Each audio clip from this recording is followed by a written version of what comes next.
Hindi tayo maaring manahimik. Isa po yan sa panawagan ng ating mahal na Santo Papa. For 2 weeks, the people of the Middle East have been suffering the horrific violence of war. Thousands of innocent people have been killed and many others forced to abandon their homes.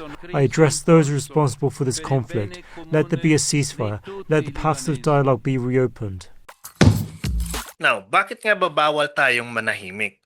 Kakurious, sa bawat pagputok nga po ng bomba, sa bawat sigaw ng bata, sa bawat luha ng ina na nawala ng anak, may tinig po na umaalingaw mula sa Roma. Hindi po ito balita, hindi po ito politika, hindi po ito opinion lang. Isang panawagan po mula mismo sa ama ng ating simbahan, ang mahal na Pope Leo XIV, na humihiyaw sa gitna po ng ingay ng digmaan. Tigilan na ang pagpatay. Ito ay iskandalo sa sangkatauhan.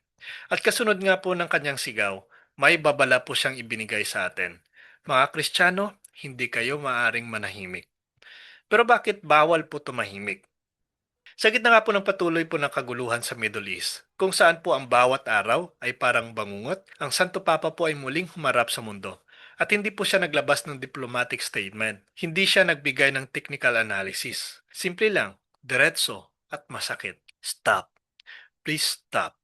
This suffering is an offense to heaven. Sinabi niya po na ang patuloy po na pagdurusa at pagkamatay po ng mga inosenteng tao ay isang iskandalo po sa buong sangkatauhan. Iskandalo, hindi po minor problem, hindi po sad event, hindi po simpleng political conflict. Iskandalo dahil habang may mga taong kumikita sa gulo, may mga tao namang iniilawan ang kandila, ang natitirang buto ng kanilang mahal sa buhay. Habang may mga politikong nagbibigay po ng speeches, may mga batang natutulog sa lupa habang umaalingaw-ngaw ang putok sa gabi. Kaya muling umapila po ang ating mahal na Santo Papa. Let there be an immediate ceasefire. Let humanitarian aid enter. Let the innocent live. Now, maaari pong sabihin ng iba na, bakit nakikialam ang simbahan sa politika? Hindi ba dapat church matters lang? Pwede bang hindi sumausaw ang Santo Papa? Pero kakurious, mali po ang ganitong pag-iisip. Hindi po ito politika. Ito po ay moral na usapan. At malinaw po ang Biblia. In Psalms 34:14, turn from evil and do good. Seek peace and pursue it. Hindi po sinasabi na seek peace if convenient. Seek peace kung gusto mo lang. Seek peace kapag hindi ka busy. Ang sinasabi po dito, pursue it. Habulin, pagtrabahuhan, ipanalangin, paglaban.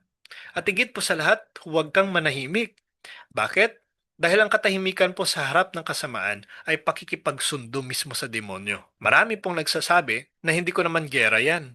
Wala akong pakialam dyan. Hindi ko problema yan.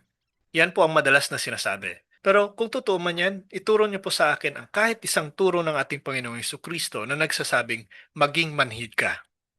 Wala po. Pero meron po siyang sinasabi.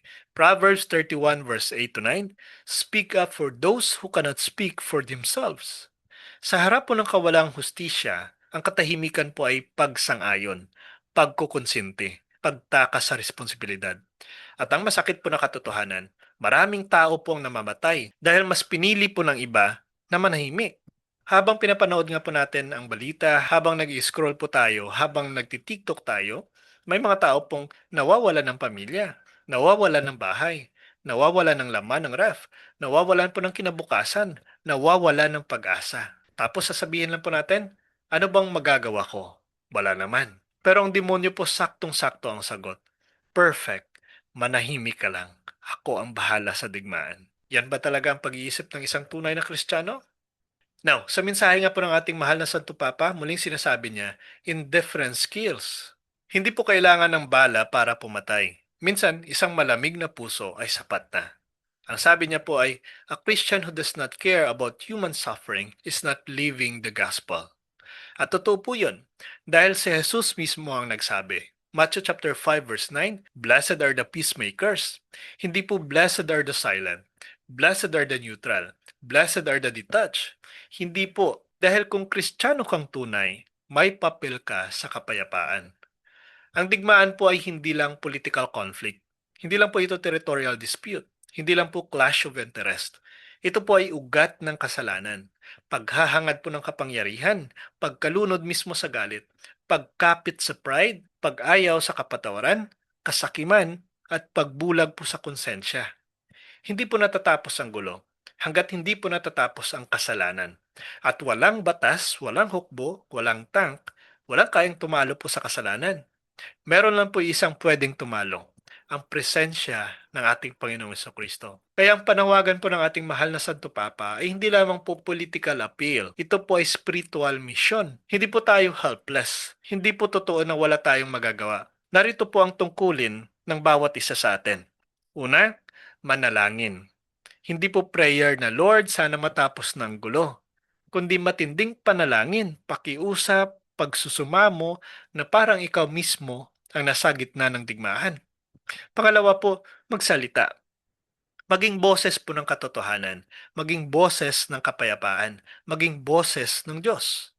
Pangatlo, mangaral po ng pag-asa. Sa social media po, sa pamilya, sa komunidad, ipakita niyo po na ang Diyos na nagbibigay po ng pag-asa kahit sa gitna ng kaguluhan. Pangapat po'y tumulong. Kung may paraan po na makatulong, donation, support, advocacy, gawin niyo po ito.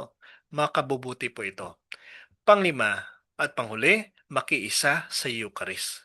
Ito po ang pinakamakapangyarihang sandata, hindi po barel, hindi po tank, hindi po missile, the Eucharist. Now, kung ang root po ng war ay kasalanan, ang antidote naman po ay hindi diplomacy, kundi grace. At saan po nagmumula ang grace? Sa altar, sa misa, sa hostisya. In John chapter 6 verse 51, I am the living bread. Kung saan po may real presence ng ating Panginoong Kristo, naghahari ang kapayapaan, liwanag, awa, pagkakapatiran, paghilom. Ang tunay po na pagbabago ng mundo ay hindi po sa United Nations. Umiikot po ito sa isang maliit na puting host na hawak ng pari tuwing misa. Kaya ka-curious, kung may oras pa para magsalita, para kumilos, para magmahal, para ipanalangin ang mundo, ito na po yun. Huwag kang pumiling manahimik kapag ang Diyos mismo ay humihingi ng tulong. Ang ating mahal na Poplayo ang nagsimula ng sigaw, pero tayong lahat ang magpapatuloy nito. Dahil sinasabi nga po ng ating Panginoong Kristo in Matthew chapter 5 verse 14, You are the light of the world. At ang ilaw po hindi tumatahimik, hindi nagtatago, hindi natatakot. Ito po ay nagniningning. Kaya ka-curious, ang tanong po na dapat mong baunin, kung hindi ka magsasalita para sa kapayapaan, sino ang magsasalita? Kung hindi ngayon, kailan pa? Kung hindi ikaw, sino? Kung nakatulong po ang video na ito, please like and share at i-comment niyo po ang inyong pagsang-ayon sa katotohanan na nagsasabing, I'll stand in the truth. God bless po sa ating lahat.